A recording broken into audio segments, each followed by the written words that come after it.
tuntutan menurut saya.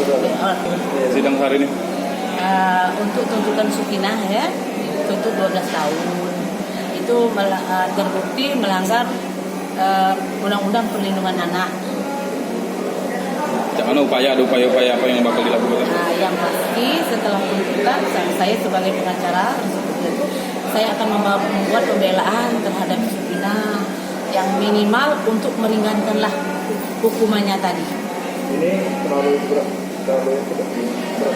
Ya, terlalu tinggi lah, maksudnya 12 tahun terlalu tinggi. Ya, saya sudah berharap lah mudah-mudahan dengan ada pembelaan untuk meringankan dia bisa dikurangi nanti hukumannya tadi. Karena kalau memang fakta, kalau sebenarnya itu nggak ada niat untuk membunuh anak itu tidak niat, tapi berasa ketakutan, berasa malu karena dia hamil tidak punya suami. Sebetulnya anak setelah lahir maksudnya itu mau disimpan dulu sebentar, nanti setelah kalau memang memungkinkan tadi harus dia tuh maunya dititipkan ke panti asuhan sedianya tadi.